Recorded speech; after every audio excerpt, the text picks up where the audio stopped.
Mando! The founders of the future. This is the way. This is the way.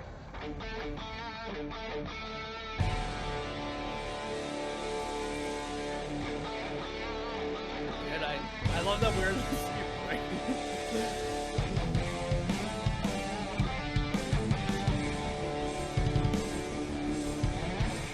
It's been a while since we did this.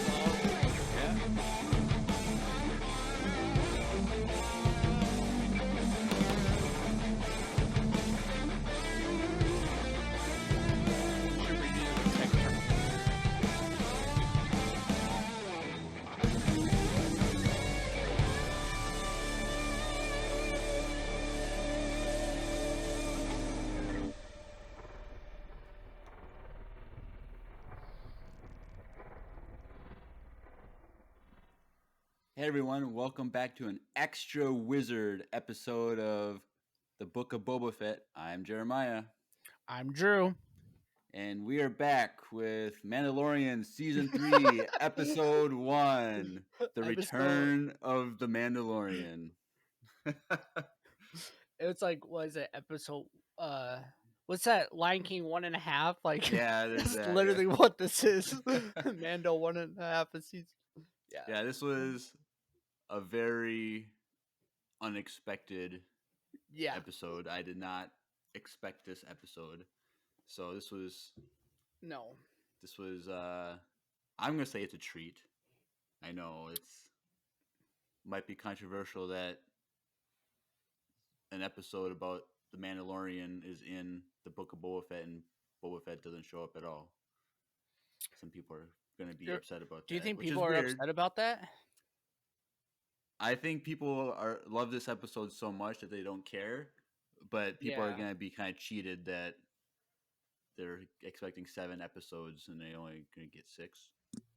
True, and also it seems like we'll get into it, but like but maybe just some quick. We haven't done news in a while, and I didn't tell you this beforehand, but news. We'll do a little quick news thing. So yesterday it was announced that 3 Star Wars games made by EA and Respawn are going to be coming out eventually.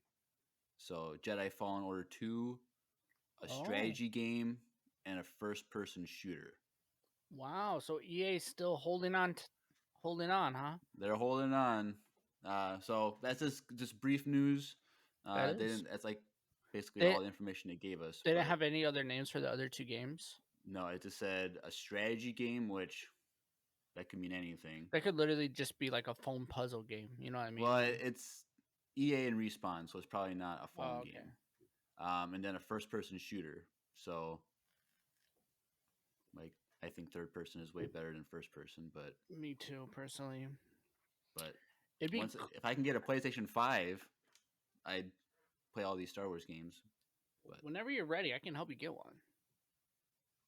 How? If you don't even have one, if you can't get one for yourself, I don't have one because I don't want one. Oh, whatever. That's not true. You want one so bad. No, I really don't. I'm like waiting for KOTOR, maybe the remaster. Then maybe I'll get it. But I play so many PC games. Like I don't. Really want that's one. right. I forgot. Like PC guy. I don't really desire one. Like my wife's siblings, I think all of them, but one of them have it. So like if I ever wanted to like borrow a PS5, I could. Like it's not really anything that I'm like dying. But if you are literally in the market for one, well, when I have a plug. So just when Star Wars games start coming out for PlayStation 5, and I'm guessing it's not gonna be till next year. Be the next game, console game. But they did release a couple days ago the gameplay footage and walkthrough of Star Wars Saga Lego game. Oh yes, they did. So that was, but that's on all consoles, right? Yeah, it's on everything. PlayStation 4, 5, Xbox, Switch. You can play that. So I'll probably get that for PlayStation 4 and just play that comes out in April, I think. So there's a few months away for that. So. Oh yeah, I'll probably get it for PS4 too. You get it, so then we can do a game review. Oh, maybe Andrew will jump because I know Andrew's been like hyped for this for a while. We need content ideas, so we're trying to do that. All right. But yes, so the Book of Boba Fett Season 1 episode 5, chapter 5, The Mhm. Return of the Mandalorian. Drew, what were your overall thoughts? Okay, so I'm just brief story. Yeah. Andrew, I'll have a time stamp exactly when this boy texted me this morning. So he didn't text me. Well, no, I lied. He texted me at 10 this morning, which I was like, okay. And he was like, best episode ever. Right. And I was like, dude, I haven't watched it. And he knows I haven't watched it. So I'm like, you're just rubbing this in. And like when he texted to me, I assumed he watched it all, but he didn't even watch it all. It was like, I guess. And then at the end, like an hour later, he texts me, just finished it. I'm like, so you like were already staying. That was the best episode. So we kind of know how he felt. But because I was like dying all day to get home to watch this thing, and of course work went on way too long, and so I was not even able to watch it when I wanted to. But that's besides the point. One, there's legit there's no Boba in this at all, which I mean, No. as a diehard Boba Fett fan, I kind of liked it. Really? So yeah, okay. So am I that scene in the beginning when Mando just straight up cut someone in half? Yeah. That's what we wanted from Boba this entire show. And I know like he's changed as a person and we have to understand that, and maybe this next 2 episodes we're going to get intense Boba Fett. But when he did that, I was like, this is what I want. This is what I desire in the Mandalorian and like the Boba Fett. And like I don't know. I love this episode. It's kind of hard to grade it as like the Boba Fett show because it doesn't really feel like it at all. Like we got the full story breakdown, like everything we wanted in the Mandalorian season 3, like beginning, like all of our questions were like honestly answered in this episode in a show that's not even his show, which is kind of crazy to me. And I'm still like in awe of what we just watched. But yeah, overall, I loved it. I thought it was amazing, and I, like you said, like people might be kind of bummed that it's not Boba wasn't even in this episode at all. But I think as an overall, when you binge the whole thing, I think it'll fit in pretty fine, and I don't know. I liked it. I liked it a lot. So Cool, cool. So yes, I really enjoyed it. Like you said, you don't know how to like judge it as an episode in and the Boba Fett. So it's like I want to say it's the best episode of the season, but it's not even but Boba Fett. like it's not even Boba Fett. So it's hard to Yeah, it's still between like episode 2 and this episode for me for true. top. So like I could get behind that. I I liked think last week's episode too because right, of that like intro that we might be getting Mando, right. and then like the first 5 seconds of it we got him, and I was like, what? Yeah. It it it felt like okay. Honestly, this episode felt to me like the Ahsoka episode in Mandalorian season 2. In the Kind of, yeah. like we didn't think we'd get Ahsoka, or like we could get her like maybe in the middle of the episode, but it was like all her like the entire time, and then Mando and Grogu were kind of like just in the background hanging out kind of thing. And Right. this kind of felt like that, so we literally didn't even see Boba Fett, which was kind of weird to me. But Right. And so yeah, like you said, like we got like tons of information about like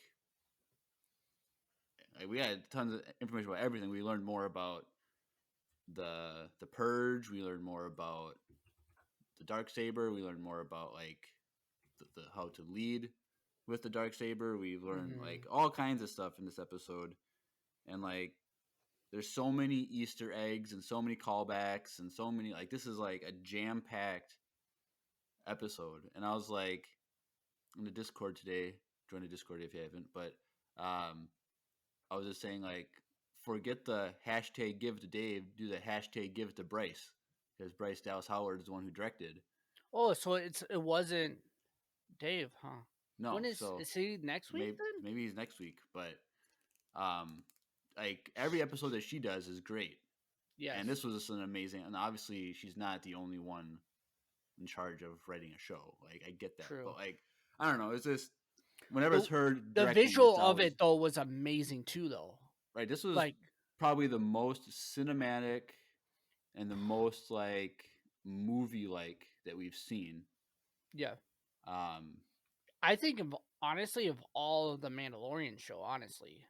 well, right, of all TV stuff, this is the most cinematic that we've ever seen. Yeah. And so it's pretty crazy episode, and like I wish Andrew was here for this episode. Yeah. But guess what?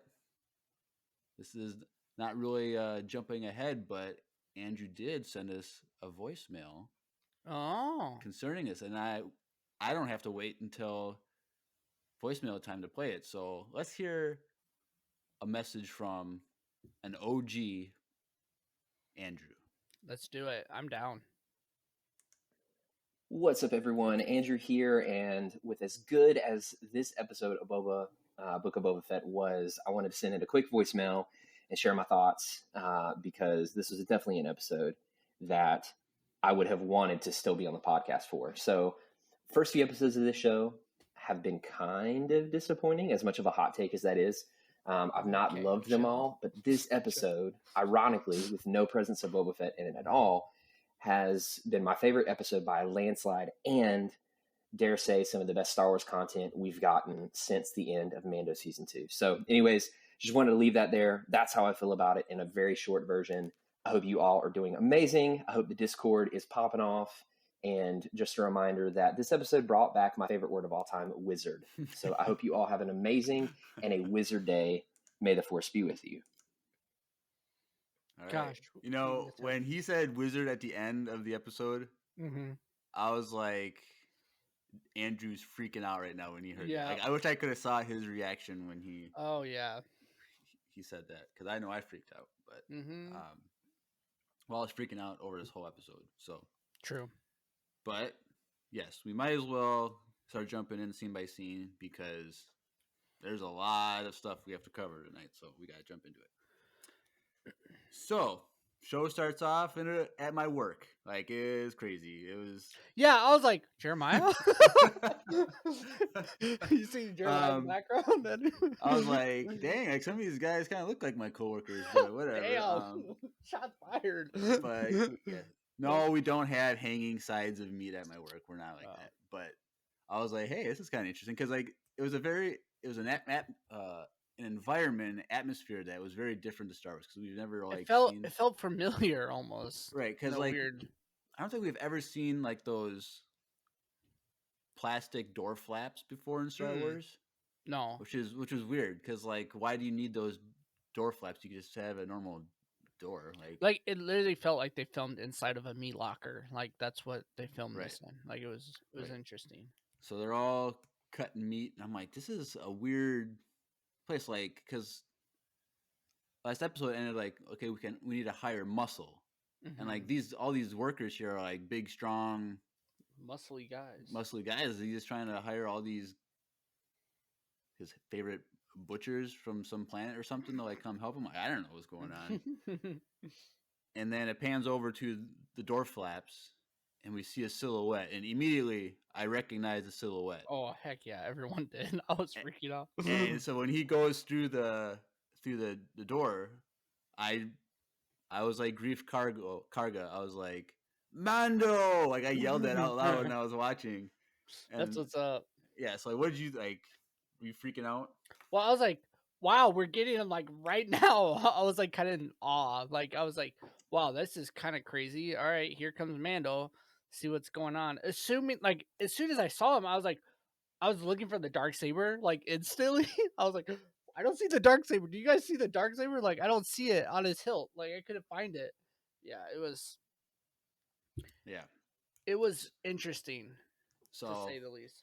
He goes into the back room and says he's there to collect a bounty because some guy owes money to someone or whatever. And the guy's just playing dumb, like, how do you know this guy's here? And he pulls out the tracker, and it's beeping faster than we've ever heard a beep before. True. He's like, and then he shows the hologram. He's like, that's not me, blah, blah, blah. And it's like, the guy's like, you seem like a practical guy. Let's weigh our options. And he is not. He had the best line. He's like, I can bring you in warm or I can bring you in cold. Like, it was just the perfect line. Like, yeah, it was awesome. Like, it's perfectly written for his character. And like, I was like, I guess I was too like in the moment to like think, okay, that's the line. But I'm like, of course that's the line. Like, why would he say anything else? And so, they start fighting, whatever. And I completely I completely forgot about the Dark Saber. What, you did? I did. I didn't even cross my mind at all, like that he had the Dark Saber on him. And so when he whipped it out, I was freaking out. Like I was like, "What the heck?" Like, and he's just killing everyone, and also kind of bad with it. But yeah. Well, here's the thing. Like, obviously, he doesn't know how to like use a sword. Yeah. So like, that didn't bother me. Now it's not until I watch it the second time, but like, because later on in the episode when he's training and it's heavy for him, when you go back and watch this scene, it's heavy. Like he's dragging it on the ground. Yeah. Again. Like I didn't notice that the first time. I just thought he was being sloppy. I noticed because I noticed at one part where he kind of dragged it. I thought he was just being cool when he cut those two guys in half. I was like, oh dang, he's just being so intense. Like I just pictured, I was like, oh, he's just being like amazing with it. He's just trying to threaten them by showing that he could dragging it. And then when they started battling, like later on, then I realized, oh, it's because it was actually heavy. It wasn't that he was just trying to be the coolest person ever. Right. It worked, but so I noticed that he was sloppy when he cut himself. That's what that was intense. Like that's definitely something you gotta worry about when you're using a lightsaber because one little touch is gonna burn you really bad. So, which is still like, even then, like he still, I can't remember, was it did this like slide off the guy and he hit him, or I can't remember how, or if he got. I think he got like he went down and got nudged and kind of like flicked on his leg. Right. So when you're wielding a saber, you gotta be careful, kids. Yes. But yes, so Andrew knows all about that. Oh yeah, there's a story when he stabbed himself. Yep. And then he stabs the bounty hunter or the bounty, and then picks him up, throws him on a table, and cuts him in half. Dude, I did not think that was gonna happen. I don't understand why he'd cut him in half. Like he brought him in cold. But it's just like he stabbed him already, so like he was gonna die. I think it's because he was already he was just trying to be cool, man. It worked. I don't know. It was just I didn't expect it because that's probably the most. Oh, it was intense. The most graphic.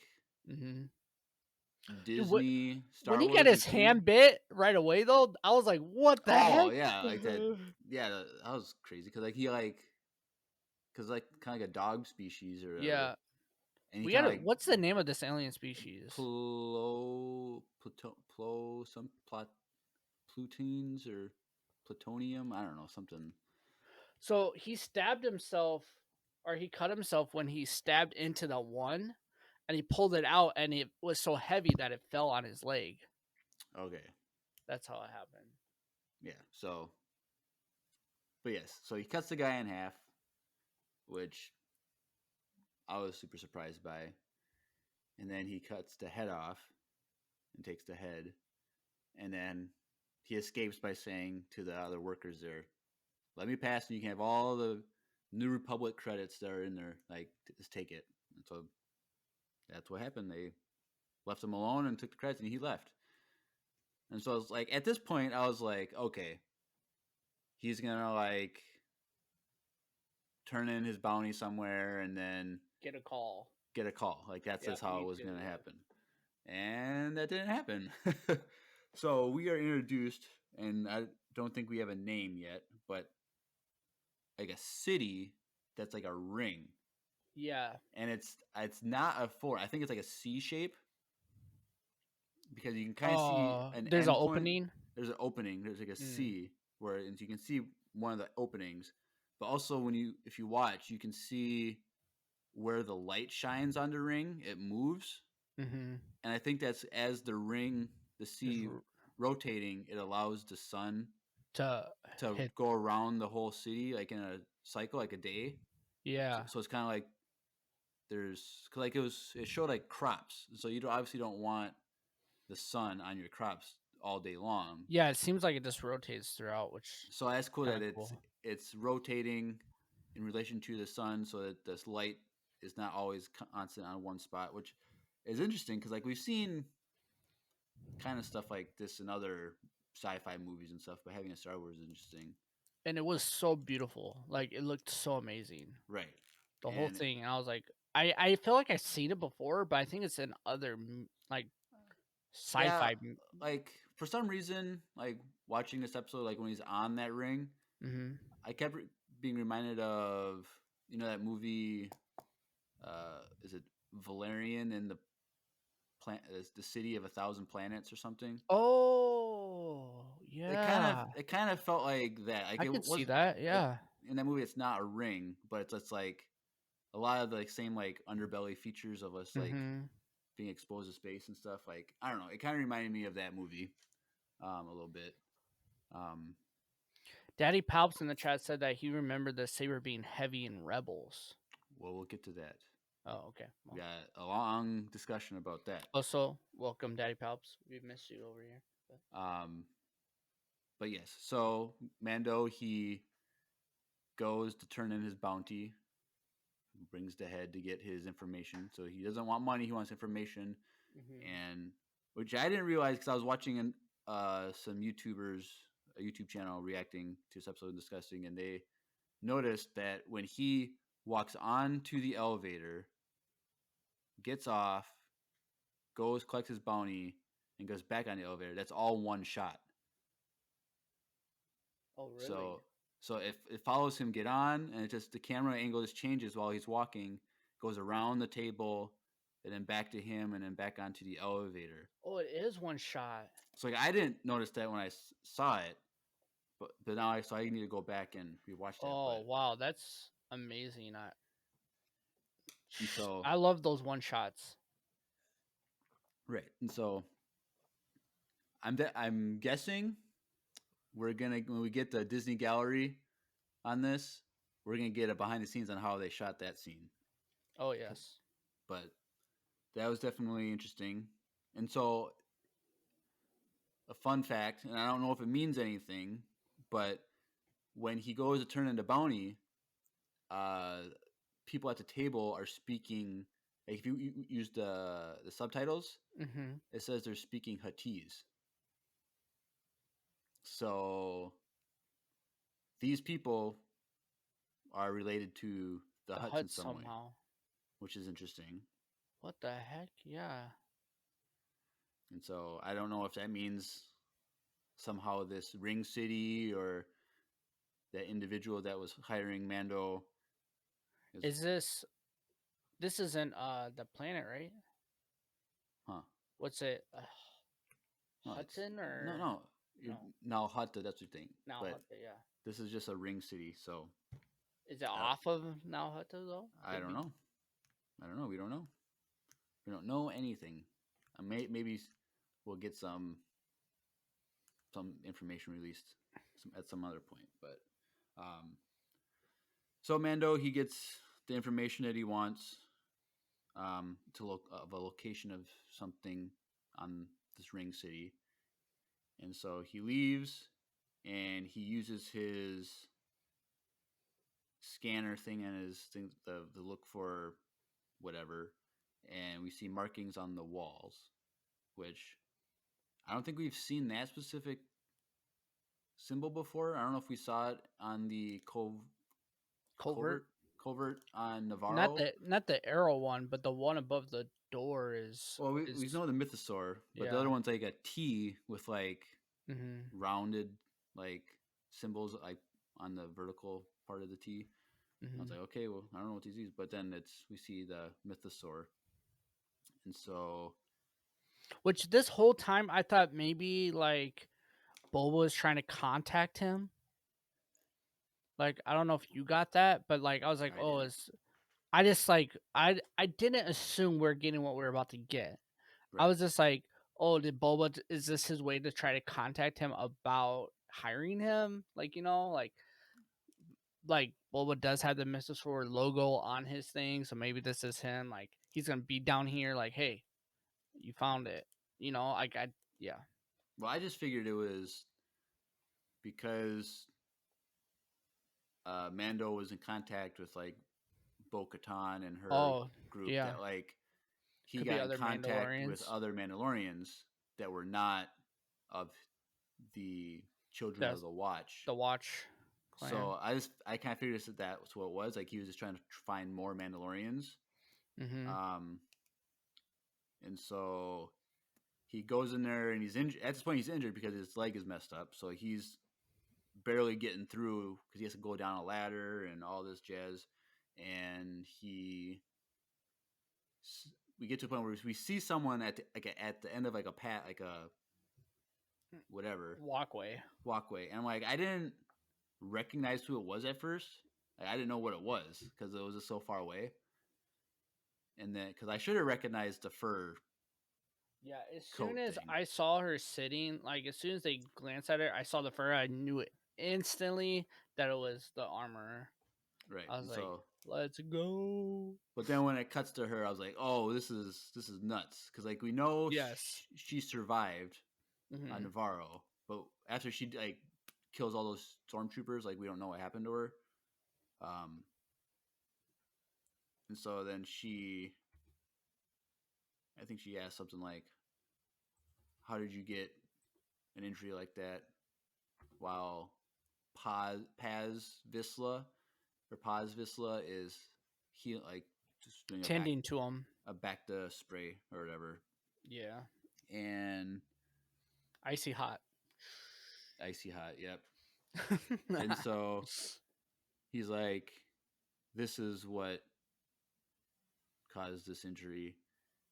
And the Paz Vizsla looks at it like, is this really what I think it is? And then he gives it to the armorer, and this is where we get a ton of information about the history of Mandalore, the Mandalore and the Dark Saber. Like we've got more information on like the beliefs on it, I guess you could call.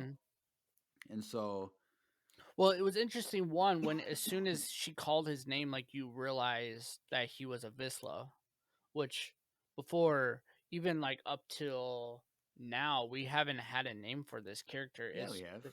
No. Yeah, I knew he was a Vizsla. Oh, we did? Yeah. Because even in his toys, his name is the Heavy Mandalorian. Like he doesn't have a name. I think. No, I've always known his name was Paz Vizsla. I knew he was a Vizsla. I could never remember his first name. Maybe it was just in the subtitles. I don't know why but I just don't understand why they never marketed him then in season 1. Because like I'm trying to. I don't know, because I think in the credits on that first episode or whatever, it's Paz Vizsla. Because I've always known that he was a Vizsla. Interesting. So. Weird that. Yeah, I think. I'm trying to find. I don't have a box for the toy, but I know on the toy it just says Heavy Mandalorian. Right. But maybe those toys were printed before the episode came out.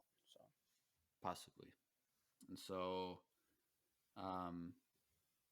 she makes a comment that the Empire lasted for about 30 years, a little over 30 years, but Mandalorians have been around for 10,000 years, which I knew they've been around for a long time, but I didn't know 10,000 years. 10,000 is a long time.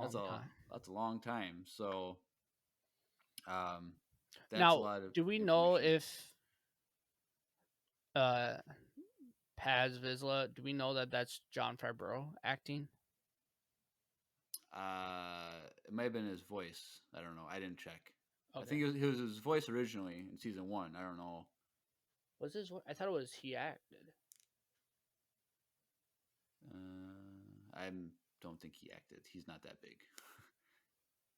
Well, I think he's big. Well, I don't know if he's. no.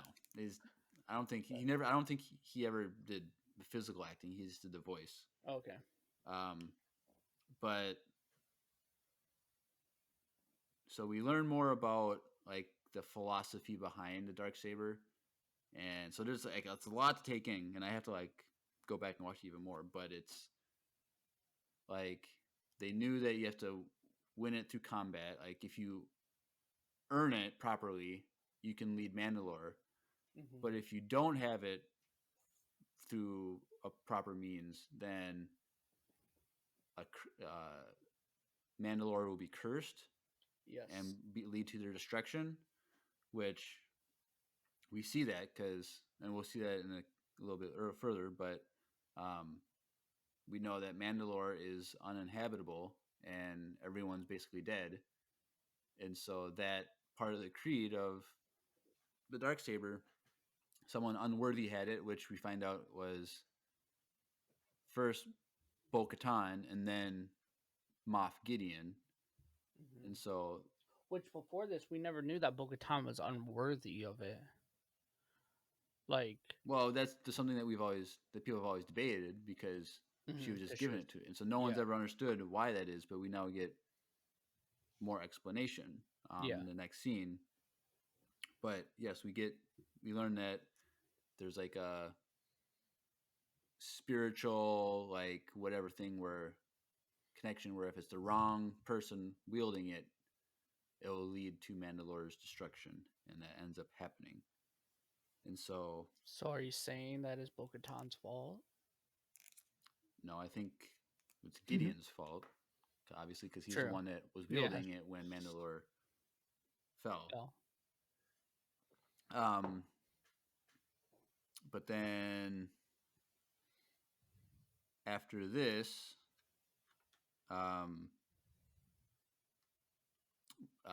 they're setting up the furnace thing that the armor uses, and Mando and Vizsla were talking, and he's like, how did you come in possession of this? He's like, I defeated Moff Gideon in combat. He's like, did you kill him? No, he was taken by the Republic and is going to be imprisoned and tried and all that stuff.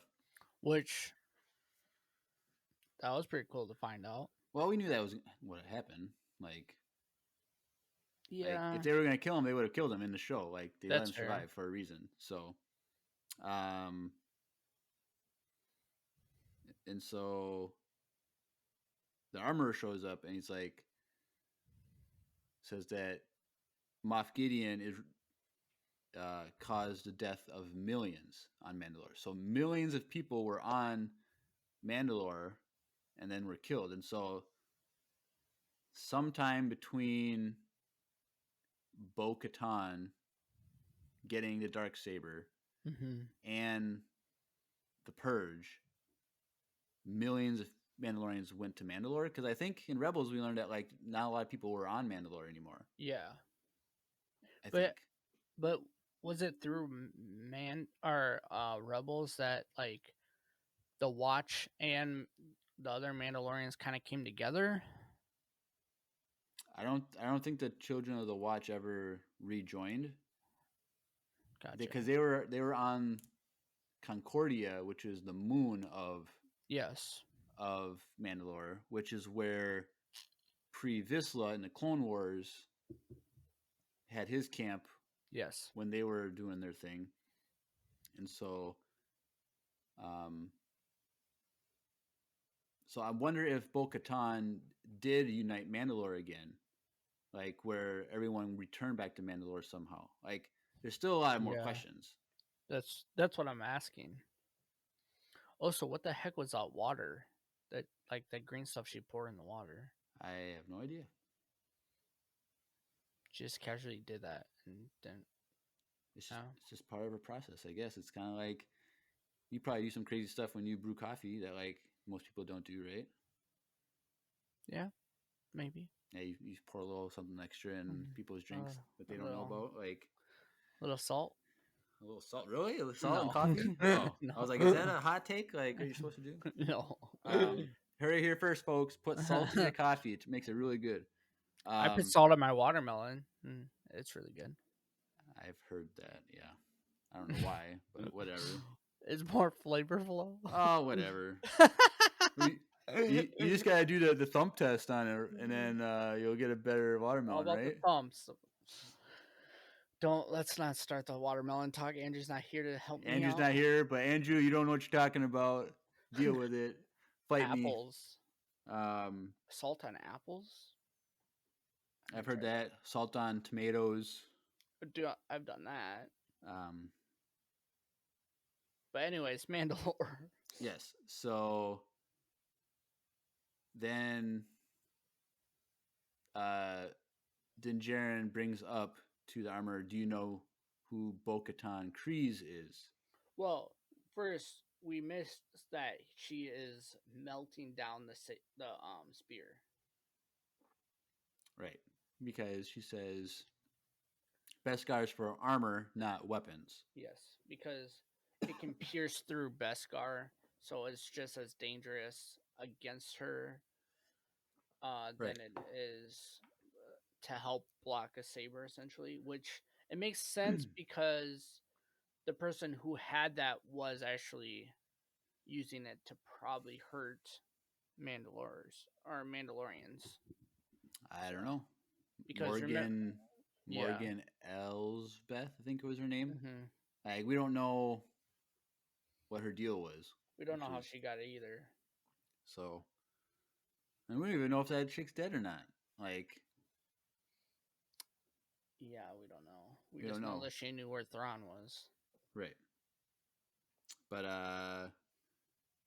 so yes, so they start talking about Bo-Katan, and she made a comment. I can't remember what she said. She's like, Bo-Katan is like almost like she's like a fairy tale or something. Like she's like, I can't remember what word she used. She used it like it's a legend, like legend or a myth. Like it's not something worth putting attention to. Mm-hmm. Because she said that she was entitled to rule Mandalore through blood and something else, implying like she wasn't worthy. No, she was implying that she would have been worthy to lead Mandalore when her sister died, and because she had inherited the right to rule. Yeah.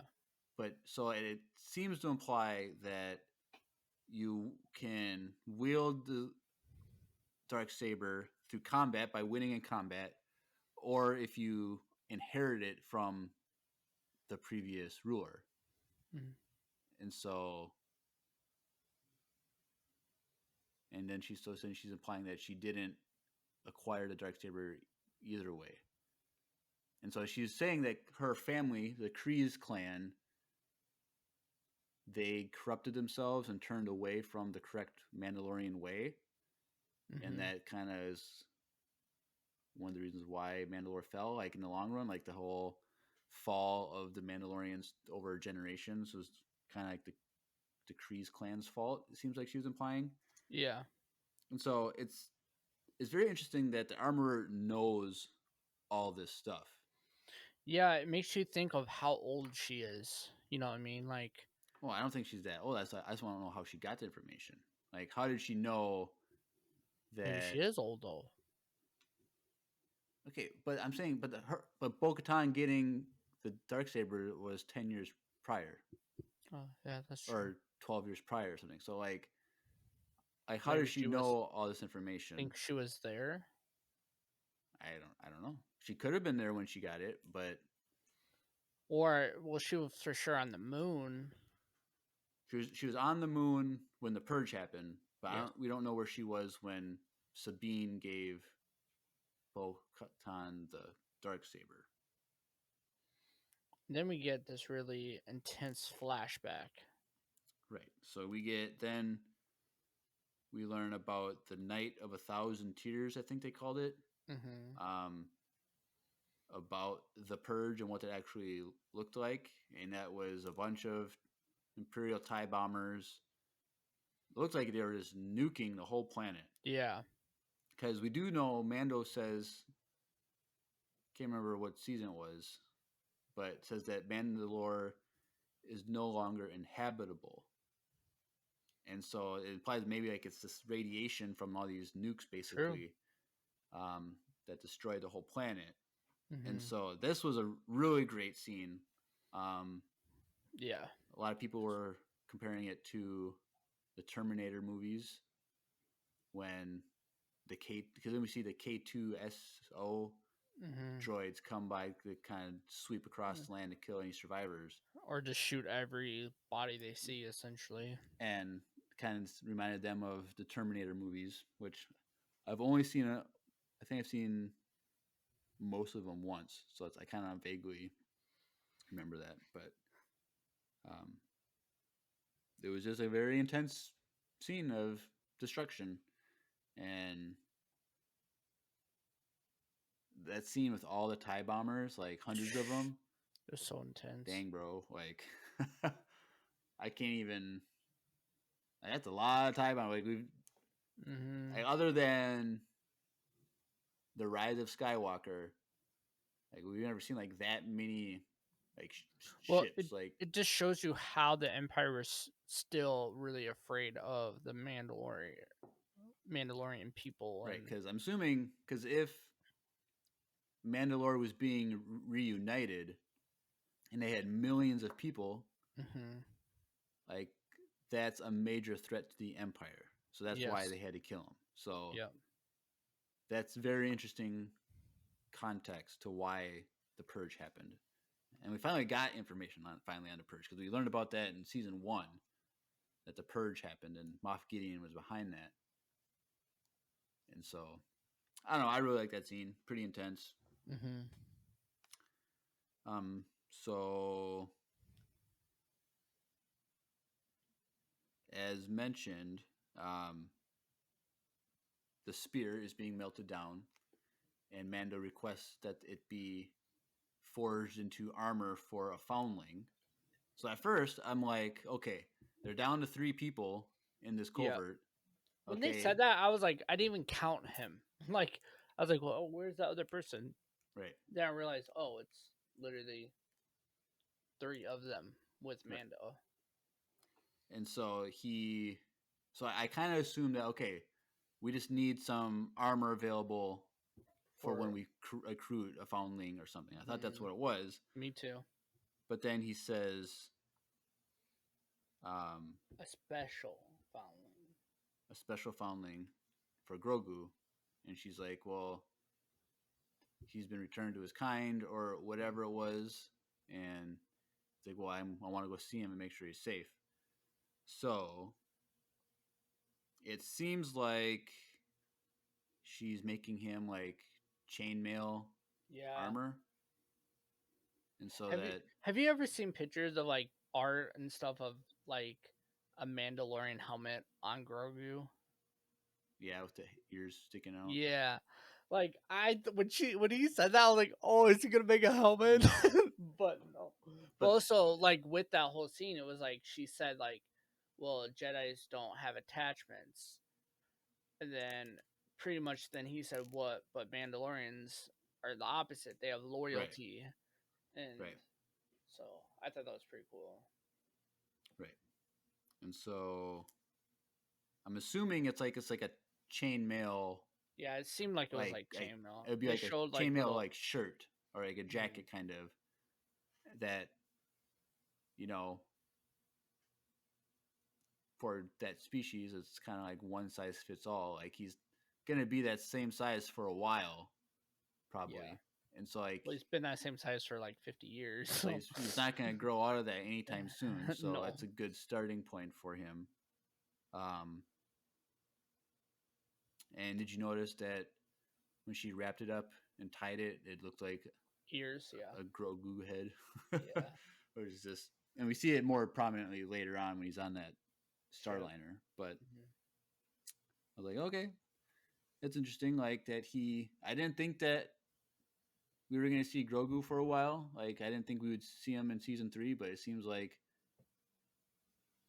I'm kind of hoping we are done with the Mandalorian side quests in Book of Boba Fett, because we only have two more episodes left.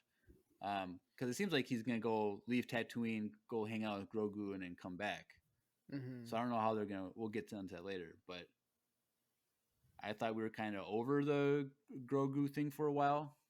I didn't think we were going to get back to it as soon as we are, but I don't know. We'll see how it plays out. But yes, so then after they finish this armor for Grogu, the armor is trying to train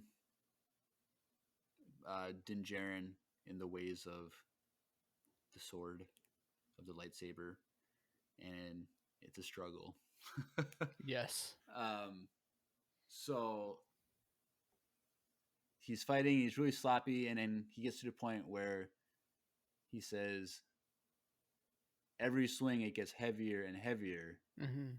And she's like, I forget what her exact wordings are, but it's just like, it's not like you're fighting it, essentially. You're fighting the Dark Saber. Like, you're strong in body, but you're not strong in the mind. So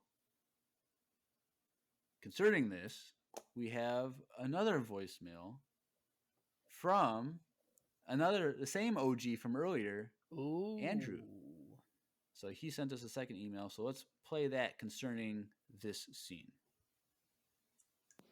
What's up, everyone? Andrew here again. Wanted to send in another voicemail because I think the most interesting thing that stood out for me, and I want to hear Drew and Jeremiah's opinions on this, is the concept of the weight of the Dark Saber blade.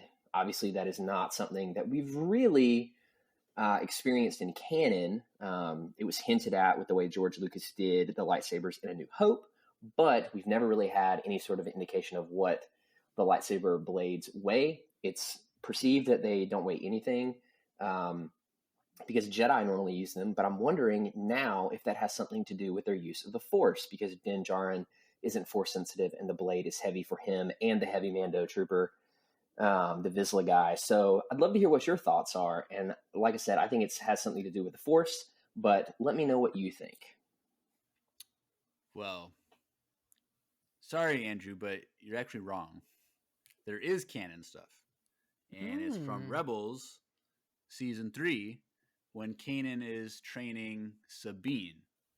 Oh, because she has the same issue comments when she's using the Dark Saber, and that it's heavy.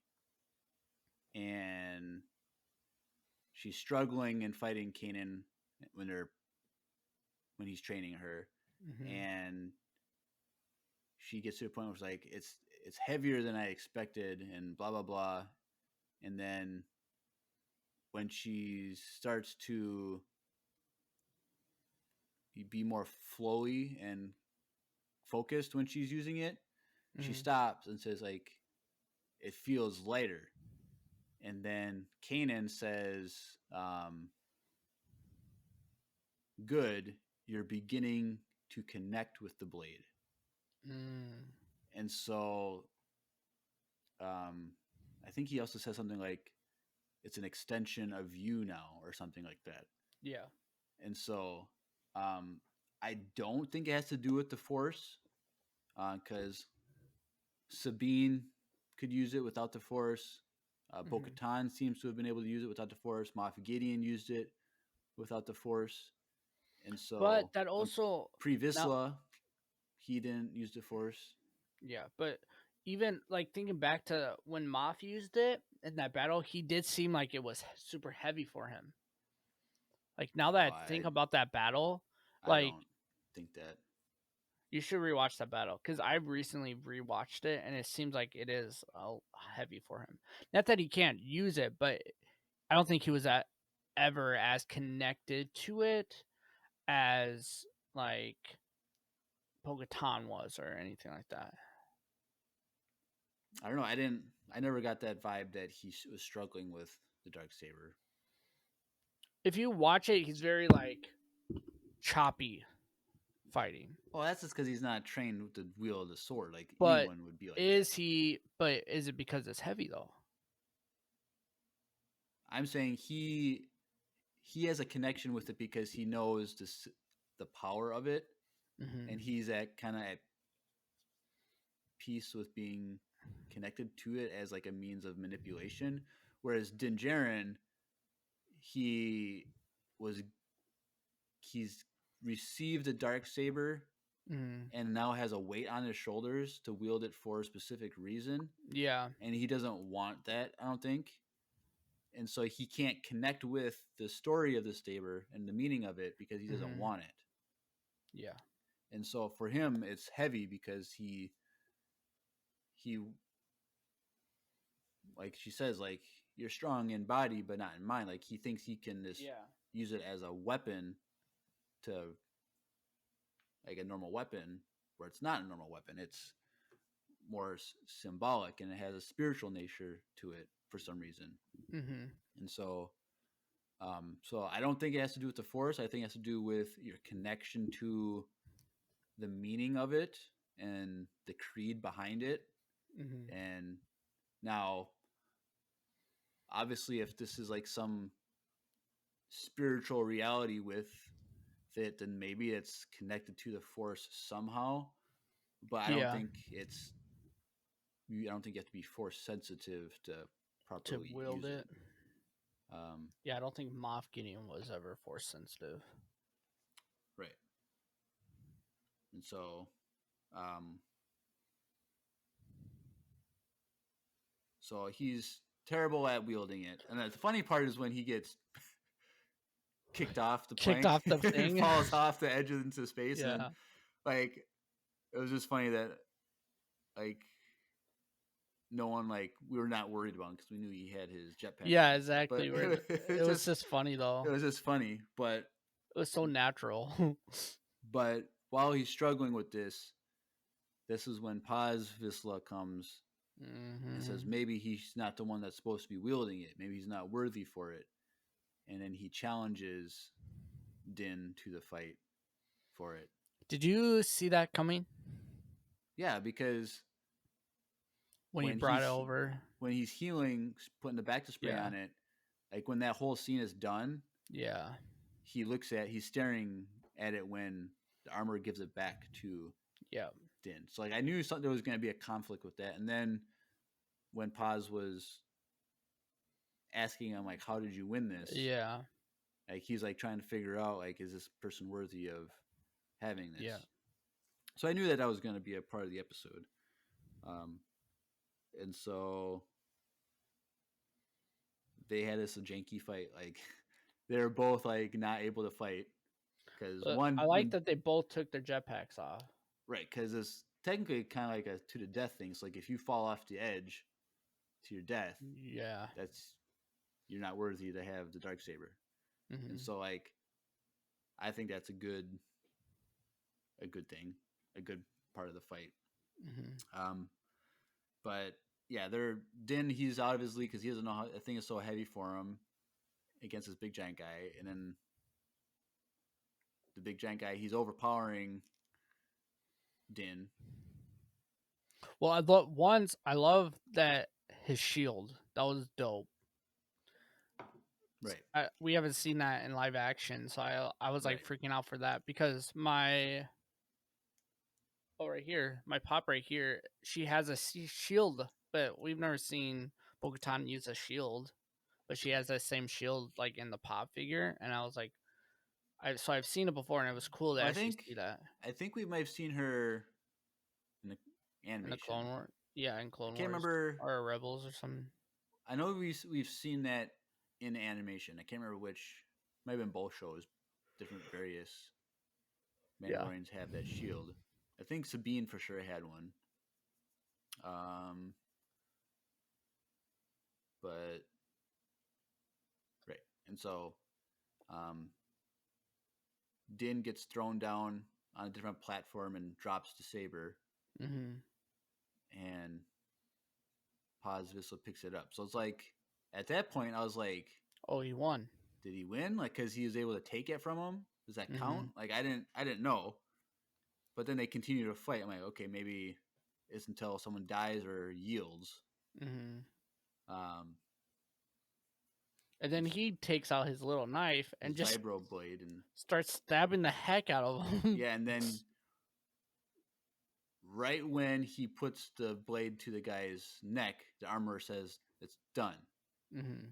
Like, hey, so she was watching the whole time, ready to call the fight, which is interesting that she was that quick to call the fight. Mm-hmm. So, which is weird because he didn't die and he didn't yield. But I guess when you're to the point where you're at the mercy of the other person, Yeah, like she I didn't guess want that's- she. I don't think she wanted necessarily to lose a member of their creed. So when it was like he Right. could kill him, like clearly he was gonna die in that moment. Then she was like, "Okay, hold up, stop." And then she asked the question. right. And this was something I did not expect. I was surprised it wasn't asked earlier. Well, here's the thing, honestly. because I was just thinking about it now, because we're getting to it. When I guess when was it? Was it episode 1 of season 1 of Mandalorian, or maybe 3? But when Mando and the same guy, Oh, it Paz was 3. Vizsla, It was 3, 3. when they start fighting each other, Mm-hmm.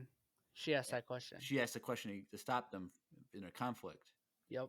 So, like, I guess that makes sense. That And it seems like maybe these two have had issues in the past too. And like she keeps asking them this question to like let them remember like, hey, what is the bigger outcome of what we're doing here, essentially. right. So she's good at conflict resolution. So if you have conflict with someone, just say, call up the armor. Hey, have you ever taken off your mask, your helmet, Okay. and see if what they have to say? But Yeah.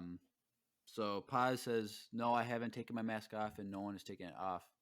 Like, oh no, this is bad. I was like, okay, first I was like, either he was gonna take off it, or she was gonna ask Din.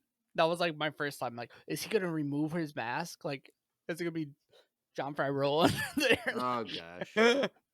But yeah. But yes, so she asks him. He doesn't say anything. She asks again. She's like, by creed, you have to answer. Vow. She's like, you have to vow to the creed or something like that. Yeah, it's like meaning like you have to answer the question. He's like, I have removed my helmet. And she's like, then you are Mandalorian no more. And that was so sad. Yeah, it was a pretty intense moment. And he's like, how do I apologize. I beg you for your forgiveness. How do I atone for this? Mm-hmm. And she's like, well, the only way you can do that is to go to the living water. The living water under the mines in Mandalore. Yes. And he's like, well, the mines have been destroyed. And she's like, well, this is the way. She's like, well, that's the only option. Now, something I guess I forgot to mention earlier is that the armorer does mention the kind of like the myth or prophecy of a Mandalorian riding a mythosaur, like in like to reunite Mandalore again or something like that. She's like, but that's just part of legends. Yes. Like implying that no Mandalorian has ever done that, seen that before, or done that before, or like this. The mythosaur is a myth, like mythosaur myth, like. And so, I've been saying ever since last season of Mandalorian that Din Djarin is going to be holding the Dark Saber, riding a mythosaur, and he's going to be reuniting Mandalore again. Like that's how the show is going to end, is him doing that. And so this is more proof that he's going to find the mythosaur. He's going to go back to Mandalore to find that living water. I heard the joke on another YouTube channel, like, oh yeah, the radiation from all the nukes are gonna cause like a Godzilla to come up, like Godzilla, Oh gosh. and so that's gonna be like it's gonna like birth the mythosaur again somehow, and make it a real. Like I don't know, it could happen. I don't know. It's possible. There's a lot of Japanese influences in Star Wars, and That's fair. Godzilla is Japanese, so I'm just saying we're gonna get a mythosaur, and Din Djarin's gonna ride it. Yes. I think you're pretty. I want to say ignorant, but you're pretty.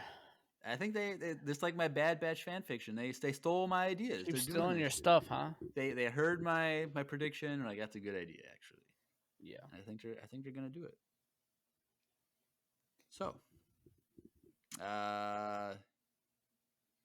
Din Djarin Walks walks away. away, defeated, in a sense, because he's lost his creed. But he goes to a transport, and when the robot's like, droid's like, we gotta take your weapons. He's like, I'm a Mandalorian. Like he's already still considers himself a Mandalorian. He's like, I'm a Mandalorian. These weapons are part of my religion. And so he has to take all of his weapons and stuff off and put them in a safe, which I get, but like that's like the one thing in the whole story that didn't make sense to me, because like I thought, okay, he's gonna get his chest back, and someone broke into it and stole Exactly. his stuff. Like I think it was like almost just there to stress us out. Maybe that makes sense. Like So it's just like whatever. yeah, because the whole time I was like stressing out about this whole thing. Also, it's kind of cool because then you see all the weapons that he does have on him, Right. which is kind of sweet. And it was kind of funny moment too, because he kept looking at all these people who were just watching him take like guns out of nowhere. He drops even like his like what's it called, his like Whistling grappling bird. no his grappling hook the rope, too. yeah. Like he just like it I was was like, yeah, funny. why do you gotta take the rope off? Yeah, I was like, I guess that's a weapon. And then he still kept his backpack, which I'm like, I mean, he could use himself as a missile and just like fly into someone if anything really happened, but whatever. Right. But I just thought it was weird that like, okay, I guess we're going to Tatooine, but we didn't hear the call. So this whole time I was like, why are we going to Tatooine? if you listen to the voice, like the PA, it says ship so and so leaving for Tatooine. Yep. Which Well, I heard that, but I didn't know why he was going there. You know what I mean? well, because he gets the call from the mechanic that. Well, yeah, he but has a at ship. this moment we didn't know that. Well, of course, like that's not how shows work. No, I know. I was just like this whole time I was like, why is he going there?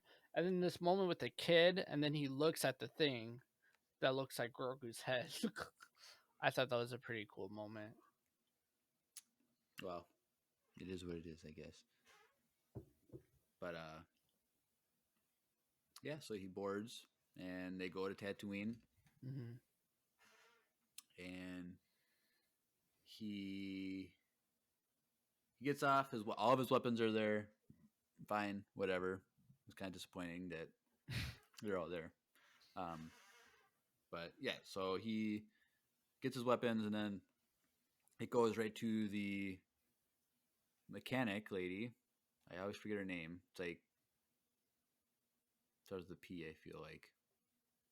But well, first it shows the droid that right. I was like, I was freaking out for like 5 seconds because I was like, are we getting what's his name from Cal Kestis. Yeah, I thought we were getting Cal We're not gonna Kestis get for like Cal Kestis. Hey man, I don't know. This whole episode's about Mandalorian, like the Mando on Book of Boba Fett episodes. I'm like, I don't know what's next. Anything's possible. So when I saw the droid, I instantly was like, are we getting Cal? And then we know. It's just a BD droid. That's all it Yeah. is. Not BD1. Yeah. But so they're dealing with like a womp rat or whatever. Yep. She starts getting attacked by it, and Mando saves the day. Mm-hmm. And so And R5 is there, which is really cool. Yep. And so he's like, I have the money. I want my ship, my replacement for Razor Crest. I was like, oh, cool. This was the question we had from last season. Like, what's his new ship gonna be? And so she brings him back, and she uncovers an N1 starfighter from Naboo. Yes. Now, I was like, dang, that's crazy. Like, how does she have an N1 starfighter? And so, at first, I thought it was like a pod racer. So did I. I thought it was like maybe like Anakin's pod racer or something dumb. Like I was like, this is a pod racer, and then no, but it's just as cool. Like it was pretty dope. And so, it's pretty janky at the moment.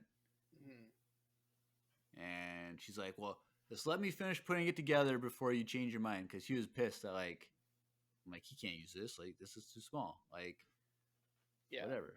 And so she's like, this help me put it back together. We'll see what it looks like. And then you can make a decision. You can have your money back if you don't want it.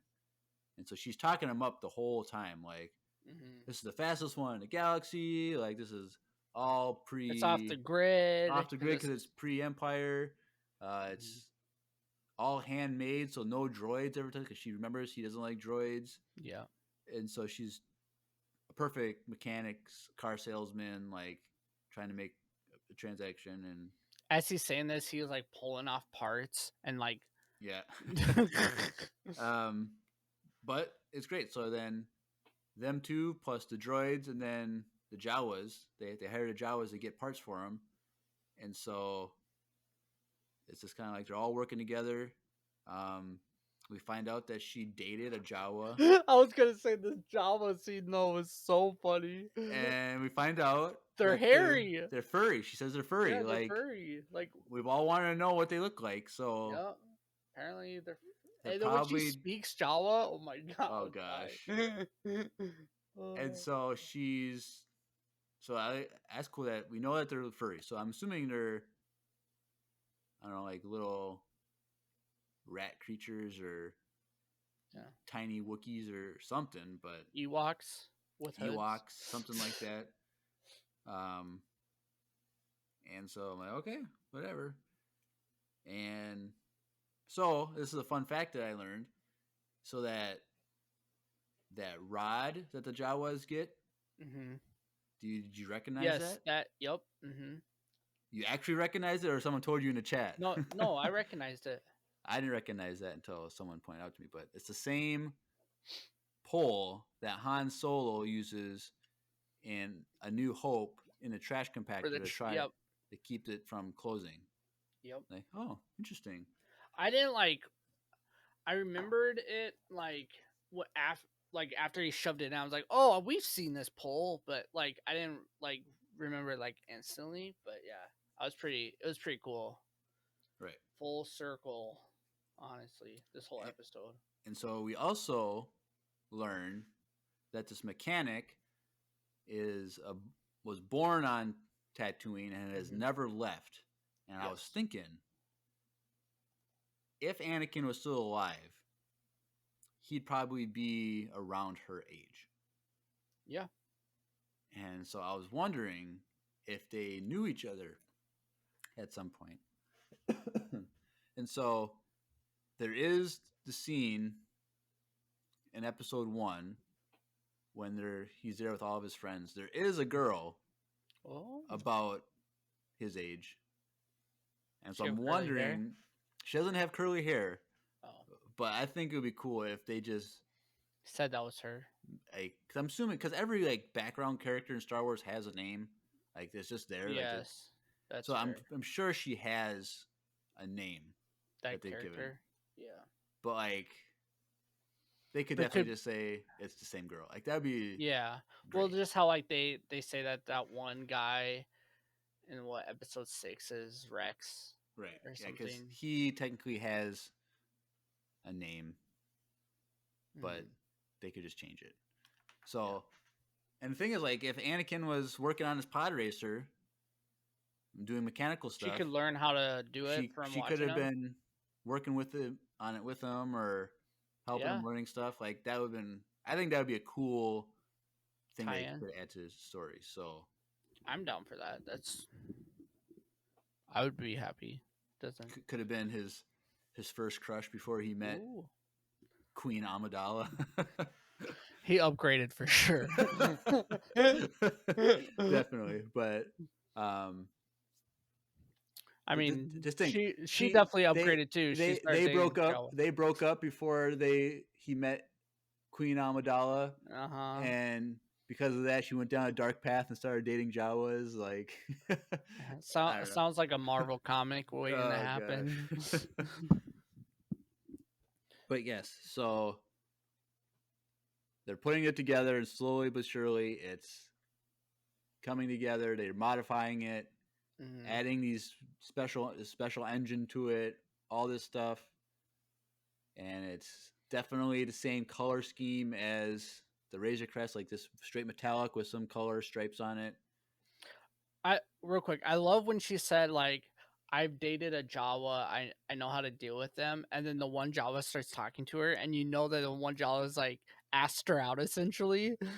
It was so funny. She's like, no, I'm just working on myself right now. Yeah. That's what she says, which is Yeah. funny. But yes, so they finish it, they roll it out, and he's walking around it, looking at it in the sun, and thinking, like, dang, this is pretty. This is like a hot rod. This is like whatever. Like Mhm. I was kind of sad they took out the yellow, honestly, but they left a little bit on there, couple stripes, mhm. just to remember. But Yep. she's like, all right, take it for a test drive, like take a test flight, see if it's all working. And so he lifts up, and he's going along. He's like, oh, this is a bumpy ride. She's like, don't fly it like a gunship like the Razor Crest. This is a starfighter, like fly it as such.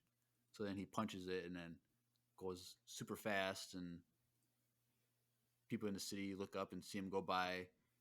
And then what does he do? He enters the canyon, and it's the pod race track. Yup. Boon Like, to Eve. This is so cool. Like, It was so dope. Also, I love that she mentioned like he asked about the R, or like the say the R unit part, and he asked about it, and she's like, well, I made it more like another cockpit essentially, because I know of your feeling about droids essentially. That's right. what she said. So, but it's like the perfect size for Grogu essentially. See, I didn't think that like that it would be used for Grogu. Like, I thought of like, okay, this is a compartment to put your bounties when you capture them.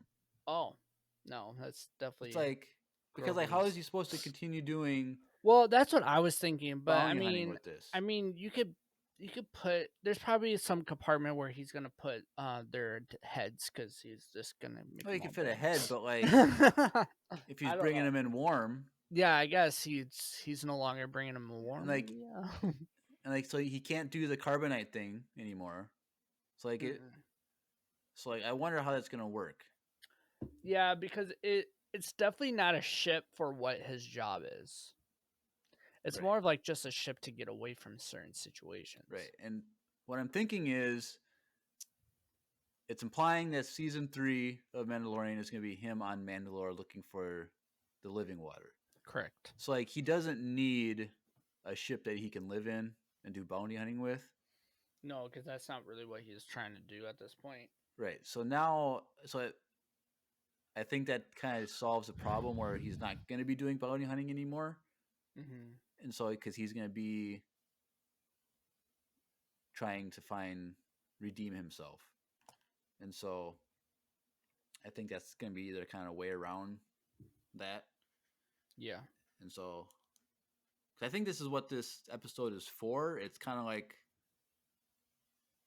they just want to jump into season 3 without doing background information about what happened. So they kind of threw this in as kind of like a prequel to season 3, just to like get stuff done, so they don't have to do it in the season. Yep. But yes, so then he takes the ship into outer space and flying around, and he goes by the transport, and you see the same Rhodian girl or kid. I don't know if it's a girl or boy or whatever. I assumed it was a girl. I don't know why. But she looks out the window and he looks into the thing and she waves and like they saw each other in the ship before. So it's like that was a cool scene. And It's fast as heck. like, super fast. Like this thing is he's like impressed by how fast it is. And so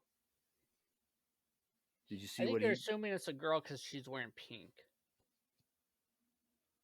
It Come on, kinda has, Disney. like, Come on, Disney. yeah. You can't be assuming that pink means girl. Come on, Disney. True. What are you doing? This is Well, 2022. I think we're assuming that it's a girl 'Cause, because like- she's wearing. Oh, there's that too. Well, they did give Cal Kestis a pink poncho in Jedi Fallen Order, so True, it worked too. But then, well, did you know what did he do? What was he doing in that moment when the buzzer went off? he was spinning. He was spinning. He was doing a great trick, Mm. and he got caught and got in trouble. So 2 X-Wings show up and say, "Hey, what are you doing? You're not supposed to be doing that. Can't go that fast next to a Starliner. Blah, blah, blah. Where's your information? Blah, blah, blah." He's like, "Oh, this is a new ship. We just made it. Taking for a test drive. Blah, blah, blah. Just the stupid stuff." Mm-hmm. And then, now, did you notice? I didn't notice this. I had someone point out, but who, the younger pilot, you know? No, I was wondering who is that supposed to be. That was the actor who played Luke Skywalker in episode 8 of Mandalorian season 2. Oh, that's cool. It's the same guy. So they added him in there, or they're gonna use him for next week. So, anyways, yeah, they added him in there. they added him in there. So that was just an interesting fun fact. And so then That's cool. I was wondering, like, why does he look familiar? But right. So we would have only seen his actual face in the Disney gallery behind the scenes Correct. for episode. also, his Chapter 8. helmet is so dope. I love the colors. Oh, I didn't Black even notice. Black Series, get on it. So then, then the other pilot's like, "All right, we'll just let them go on a warning. We don't have to deal with this because it's a lot of paperwork, whatever." Essentially. But it's the same guy Mm-hmm. that he's interacted with Before. in season 2, the Asian guy. I think his name is Carlson, something like that. That's his name. And he's like, "Wait a second. We know that the Razor Crest was involved with stuff on Navarro with Imperial remnants, blah, blah, blah. Can you answer some questions?" And earlier in the episode, the mechanic was like, "Oh, I inserted this special button to give you a boost of speed." And he flips the switch, pushes the button, and boom, like goes crazy, goes out of there. Like, what do you call it? Sub light speed or something? Yeah, it's like Where not. it's not light speed, but it's Yeah. looks like it's as close as you can get to light speed without hitting light speed. So Mm-hmm. he escapes, and the guy's like, I don't want to do the paperwork. We'll just forget this ever happened." Yeah. This is funny. So then he lands back at the mechanic shop, and she's like, "How was it?" And he was like, "Wizard." Yup. I was like, that's so funny. Like, That was so cool. when I heard that, I was like, Andrew just probably yelled at this moment. Like, Yup. it's his favorite moment in Star Wars history, like right there. Definitely was freaking out. And so he's like, basically, it's perfect. I'll take it, kind of. And she's like, "Oh, while you were gone, a friend of yours showed up, Mm-hmm. and I locked her up." I was like, okay, whatever. She's not gonna stay in there. No. He's like, "What is her name?" Like, "I don't know. It was Fennec Shan," and she's like sitting up on like the rafters, like just waiting the whole time. And she's like, "We got a job for you. Boba needs help." And he's like, "I'll do it on the house, but I gotta go say hi to a little friend of mine." Yeah. And that was the end of the episode. And so we don't know how that's going to play out. I'm assuming he's going to just disappear for one episode and come back for the finale. Really? because there's no way that they're gonna spend 2 episodes not Well, on I don't think it's a Boba full Fett. episode, but you don't think we're gonna see him go hang out with Grogu? No, Interesting. that'd be You don't think we're gonna get Luke in the next episode? no. We're not gonna. No, I'd be okay. I love this episode. Like it's amazing, but it's not a Boba Fett, Show. the Book of Boba Fett episode. Yeah, And that's so like fair. for Well, them to do, and here's the thing, I think originally they said the Book of Boba Fett was only supposed to be 6 episodes, and then it Yeah. got updated to 7. So you think this was just added in there? So I think that they added this in, and so, and they were just thinking like, okay, how are we gonna get Din Djarin back without it being like a convenient thing? And they're like, well, we could do more in a story, but it's gonna have to be a full episode. All right, fine, do it. And so I just don't think. I mean, maybe this will tie better into season 3. Essentially, well, yeah, that's why I said like it's just so they can get catch up for season 3, where they don't have to waste time Yeah. in season 3. yeah. But I would not be surprised if Grogu's with him. When he comes back, Hmm. no, that doesn't make sense Why not? because he brought him to the Jedi so that the Jedi could take care of him because of his own kind. What's the point of bringing him to Luke? Yeah, but he's not supposed to have attachment, so I think he's gonna see him, and Luke's gonna see the attachment and let him go. He's not gonna stay there. But then that makes season 2 of Mandalorian pointless. No. Well, technically, because- the whole story of the first 2 seasons, because the whole thing is like your task is to Yeah. bring the foundling to his own kind. And even this episode, the armor is like, you've completed your quest. Mhm. But like, he completes his quest, and then a few months later, he just goes back and gets them, and then they're back to where it was. Like, I think that's lame. I can't see. Well, one, we're assuming that he doesn't die from Kylo. Then We're not assuming anything. I'm saying we're not going to see him in the Book of Boba Fett okay, this season. That's all I'm saying. all right. They're setting it up for us to see him in season 3, which I don't like. But Mhm.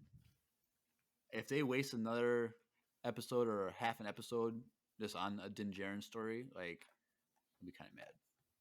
Yeah, because then it's like fully taken away from Right. Boba. And like Andrew already said, like, he hasn't been impressed by the show so far. And like, I'm kind of in that same boat where I'm like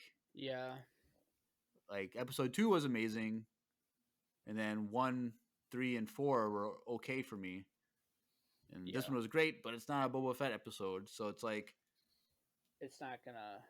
if they don't focus hardcore on Boba Fett and doing it really good these last 2 episodes, like, it seems like it's been a waste of a season.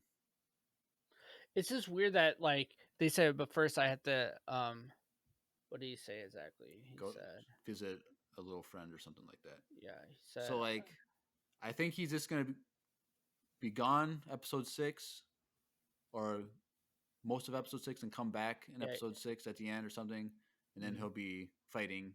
And Gotcha. Yeah, he said, I gotta pay a visit to a little friend, and it like zooms in on his face and then goes away. Which I don't know. For me, my first thing was like he's gonna go see Luke and Grogu, but because that's not gonna be quick. I mean, maybe with the ship it could be quick now.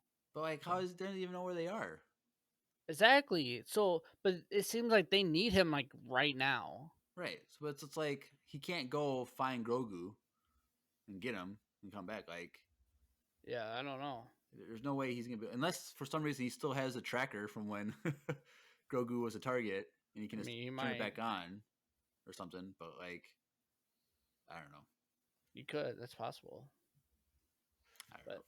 I don't know. The episode is amazing, but like you said, it has really not much to do with the Boba Fett show at all. And everyone's like, I love this episode, and it shows you how much better Mando is than the show. And like, I kind of agree with that in a sense. Like, I'm a huge Boba Fett fan, like die hard. You guys know this, but this show is so far, like, when we got this episode about Mando, it made me forget that this was a Boba Fett show, and that's to show. To me, it shows me that the show is kind of like not the best. Right. You know what I mean? Like, if I was so happy for this episode and it had nothing to do with my personal favorite character, unless these last two episodes are like mind blowing, it's kind of disappointing. Right. And I think we also love this episode because it felt like Star Wars more too, because it was off planet. We saw different places, and we saw a character like that we already love and is developed and is also really good character and story arc and everything. And so like I think maybe that also if I think maybe one of the downsides is this might be a hot take, but Oh. I feel like maybe one of the downsides to the show is maybe because we've never left Tatooine, so it Right. doesn't really feel like Star Wars fully. Right. And this is coming from someone that literally says that Tatooine's like their favorite thing in the world. Yeah, You know, you'd move there right now if they I found don't know out about that because Tatooine planet. it's kind of hot, but you know what I mean. Like, so I don't know. It was a breath. It was a breath of fresh air, though. This episode was to the show, and I think maybe if they tie it in really well, the last two episodes, it'll flow really well into all of this, all these shows, and it'll work. But Right. Like that's the thing. Like, I feel like you could take this episode and like if you've never watched The Mandalorian, mm-hmm, watch first two seasons, watch Mhm. this episode, mm-hmm, and then jump into season 3, and it'll work Yep. fine. And then, like honestly, like I think it'd be cool if Disney just had random episodes like this that they just had, like just to fill in stuff. Like yeah, I don't know what they would call it, like Star Wars different from a different point. $5 bin, like Oh my god, $5 DVD bin from Best Buy or Bro. something. I was gonna say like Star Wars from a different point of view, like have episodes at the same timeline but from different people's angles. And that would be kind of Right. cool. Like, what is Ahsoka doing right now in this? Yeah, like we could just get like it's like a single 45-minute long Ahsoka episode, just kind of like get us warmed up for season 1. Like that would be the coolest thing. I don't, because is season 3 coming out after the Ahsoka or We have no idea. Because it comes out before, I'm pretty sure we might see Ahsoka again in season 3 then. So I'm guessing we're gonna get Mando season 3 a year from now, and then Ahsoka. I think like they summer. just wrapped or they're about to wrap soon. I haven't heard anything. I know that they're in production. I know that for a fact. And we know 2023 is the Ahsoka series, which I'm assuming is gonna be summer. Yeah. I'm guessing. And so so we're getting Cassian Andor, and I think we're supposed to get Obi-Wan like at the end of this year. Yes. And Bad Batch season 2 this year. I think Bad Batch season 2 is not in May. I don't think they've announced anything. I thought they did, but like, I'm assuming last it's May. And so I bet we'll get Bad Batch, then right away we'll get Cassian Andor, and then we'll get Obi-Wan, Mando season 3. Daddy Palps. No one cares about Cassian Andor. That's just because surrounding that is like amazing shows. So I understand that it's kind of left field at this point. But I'm not looking forward to it, but I think it's still gonna be great stuff. I'm looking forward to it because I love that movie. Right. I think so. Because we know there's a lot to Cassian Andor, because he says like he did terrible things. Like I want to see that darker, gritty side of the rebels. Yeah. Like things that they've done that like maybe they're not the most righteous group of people. Like they're still doing terrible things in the name of justice or whatever. But they could definitely tie in with this Crimson Dawn stuff in Cassian Andor, which people say Crimson Dawn is the primary villain in Boba Fett. Like they're the ones calling all the shots, and so people want Kira to show up as the main villain, crime lord. And there's evidence. Now, this is something that Star Wars Theory pointed out, but in the concept art to this episode, like during the credits, when it's like the picture of the Ring City, there's a ship flying, and it's Maul's ship. Which, if it's Maul's ship, and Kira was his number 2, you might be right. So that's like an Easter egg that they put in there, like Crimson Dawn is alive and well, and they're gonna be. Well, and I don't want to talk too much about him, but his whole theory is that Crimson Dawn is actually behind this whole thing. So. Well, that's what everyone thinks. I don't know if I think that. It's the most. The Pikes were part of Crimson Dawn. Yeah, that is Maul's shit. What the heck? And I don't know. Like, it's weird that there were, like the Crimson Dawn, like half circle design. So like, there's that. So Maul and Kira both have that symbol. So you think that is like the planet of Crimson Dawn? Like they run. Let me finish what I'm saying. Oh.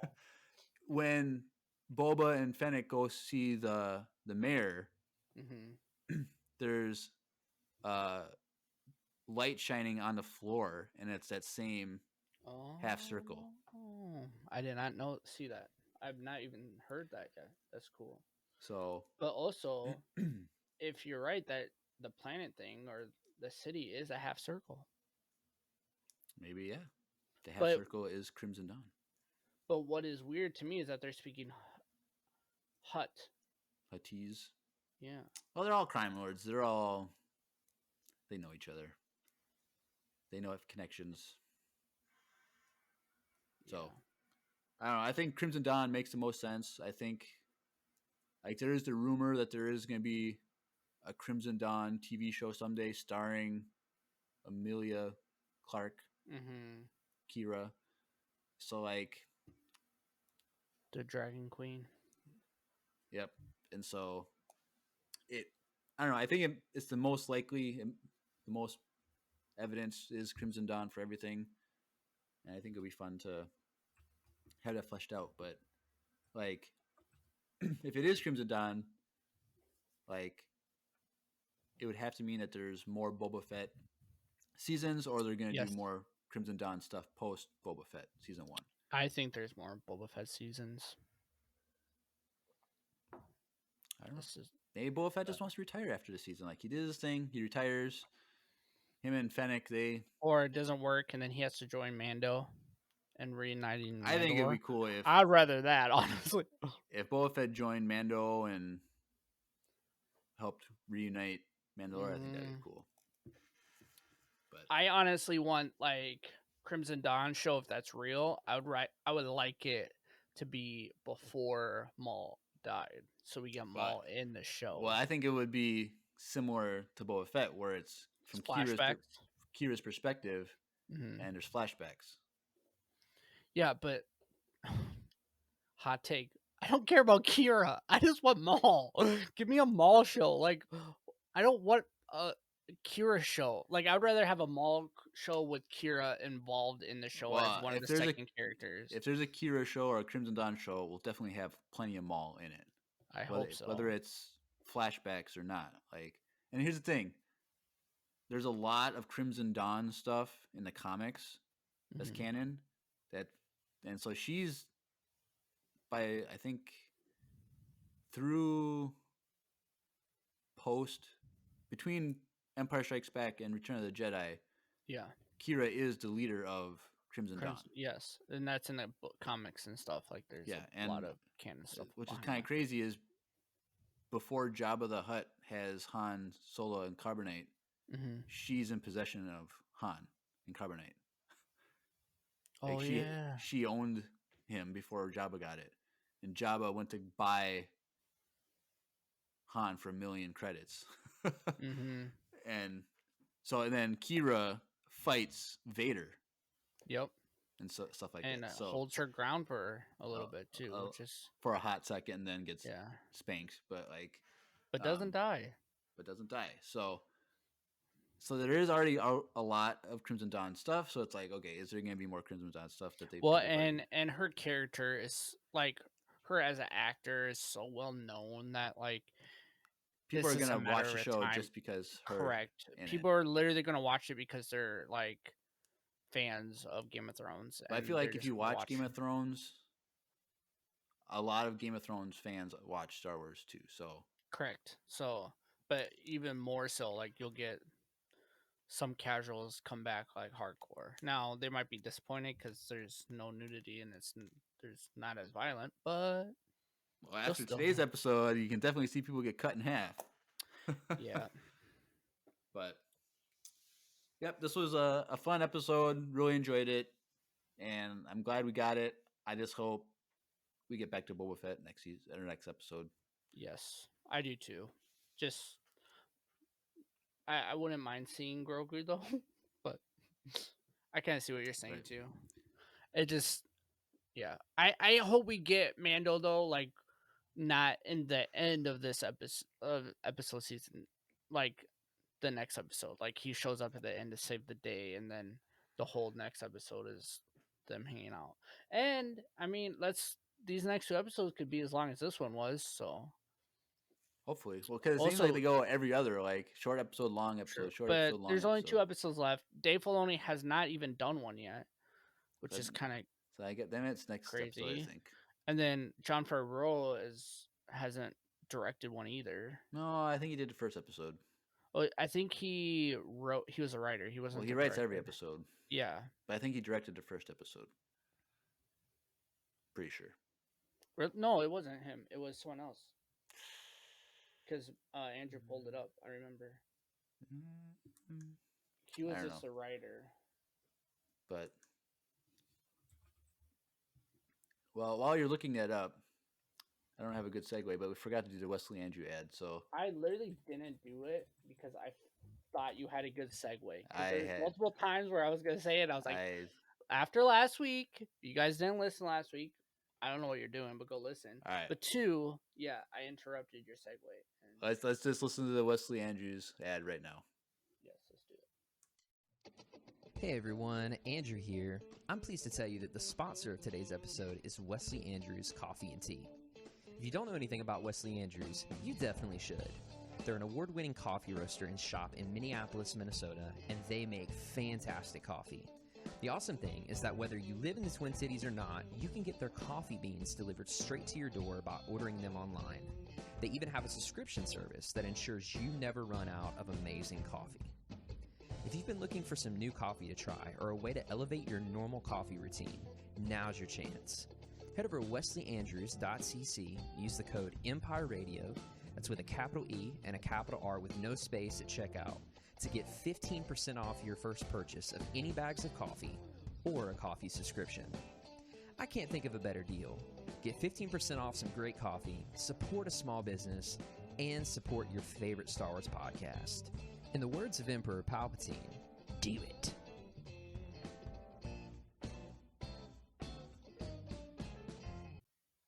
Do it. Do it. Get that coffee. Get that coffee. All right. Well, let's transition to voicemail time unless you have anything else. No, All we right. didn't rank it. Oh, yeah. I'll give this 10 N1 starfighters out of 10 N1 starfighters. Well, I was gonna say, I'm gonna give it a 10 out of 10. Dark Sabers. Dark Sabers. Ooh. Yeah, I love this episode. I cannot wait to watch it again. I'm pretty pumped. All right. Well, let's transition to voicemail time. Yes, let's get it.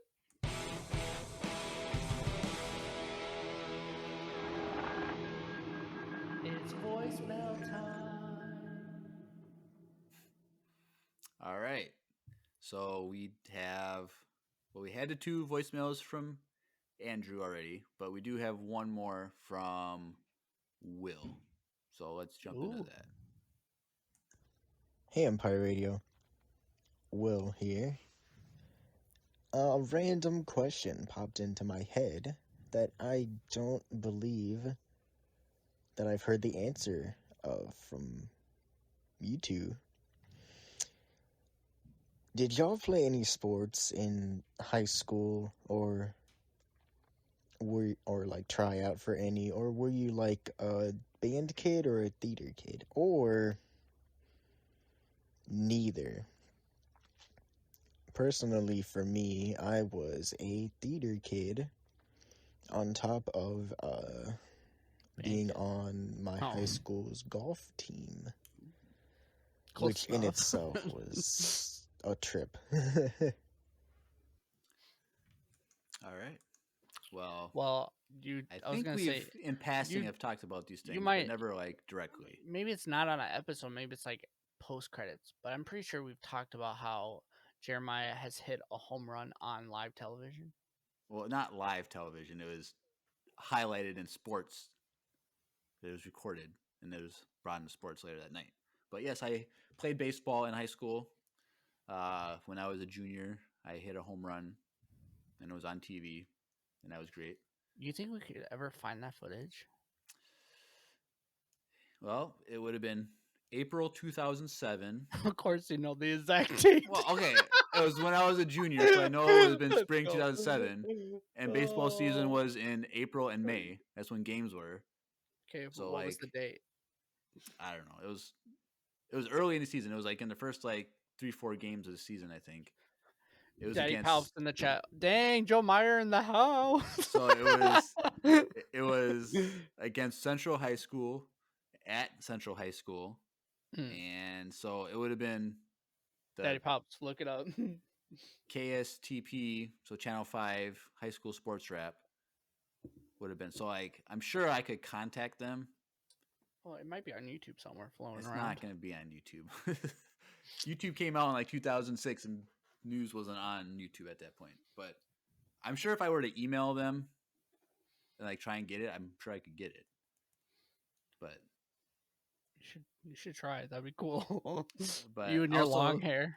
Yeah, I did have my long hair back then. You could see my Yeah. hair flopping when I was coming around the bases. But and then I was a band geek. Yes, which I'm pretty sure we've mentioned before as well. And I was in chess club too. So there's that. Does that count as a sport? No, definitely not. No. Oh, come on. It's closer to the geek side of things, but dang, I didn't know you played chess like that. Well, I wasn't any you- good, but Oh, funny is Stephanie played chess and made it to a state in chess. What? Yeah. When Really? She was in 8th grade. Yeah, she's kind of a. But yeah, cool. Does she still play? no. Well, I mean, she'll play here and there, but I suck at it, so it's not Dang, even bro. a challenge. But I haven't played since I was like a senior in high school, so like I don't know how to play anymore. But yeah, that's yeah. cool that she played chess. I didn't know that. Yeah. But high school, my freshman year, I think it was freshman year. I played basketball. No, Really? 8th grade and freshman year. I didn't played think of you as a basketball. basketball guy. That's Really? interesting. Yeah, I was center, which is not good because I'm not that tall. But as a freshman, I was tall because I was the same height. I've been the same height since I was a freshman. But yeah, I played basketball, and then I was in band at school, and I was in the drumline percussion. And then but most of what I did was actually I was in a band outside of high school, like a hardcore band. That was pretty much my elective that I did. Yeah. Was that only one band, Mm-hmm. or were you in multiple bands? No, that was like I was in that band from my sophomore year to my freshman year of college, and I skipped a year in between that I was in it too. So we were in that band for like almost 5 years. And Michael Taylor was there from start to finish. Correct. I we were at our friend's band like concert, and he screamed, and then I pulled him aside the next day in the cafeteria and asked him to join a band with me, and then I put the guys together. That's cool. Yeah, it was cool, pretty cool. Awesome. All right. Well, that's everything for that. So this social stuff. Mm-hmm. Join the Discord. Like us on Facebook. Follow us on Instagram. Yes. Subscribe to us on YouTube. Follow needlesslynerdy.com. So all you gotta do is go to links.co or co/Empire Radio. It's two links with two I's. And that's a landing page for everything. And Yes. so And you want to make sure you go check out our YouTube and our Instagram and all that stuff too, because there's a lot of cool stuff that's going on there daily, almost on for sure. On Instagram, it's like daily like posts and stories and just fun interaction stuff. Also with the Discord too, that's a daily, minutely. it's been honestly, it's like it's been popping nonstop. like crazy the last few days. We've gotten some new people and they're very Active. So the honeymoon phase of when people first join. It's they're there's there a lot nonstop. of interaction. Yeah, you want to go if you want to get connected with the Empire Radio community and the fleet. You will definitely want to join the Discord. Follow us on Instagram and YouTube too. Like we do other things on YouTube that isn't just podcasts, and so if you want to check those out, like Jeremiah's cooking. I do some toy reviews and toy hunts and stuff like that, and you want to go check that out. So there's a lot more listeners than there is anything else, and so we're challenging you, hidden fleet members, to come hang out with us daily almost, and go like all our other socials and get involved. We would love to see you guys. Definitely. Anything else? No, I'm excited for next week. Chapter 6. Chapter 6. And so, all right, well, it's been another extra wizard episode of Empire Radio. I'm Jeremiah. I'm Drew. And may the force be with you. Always.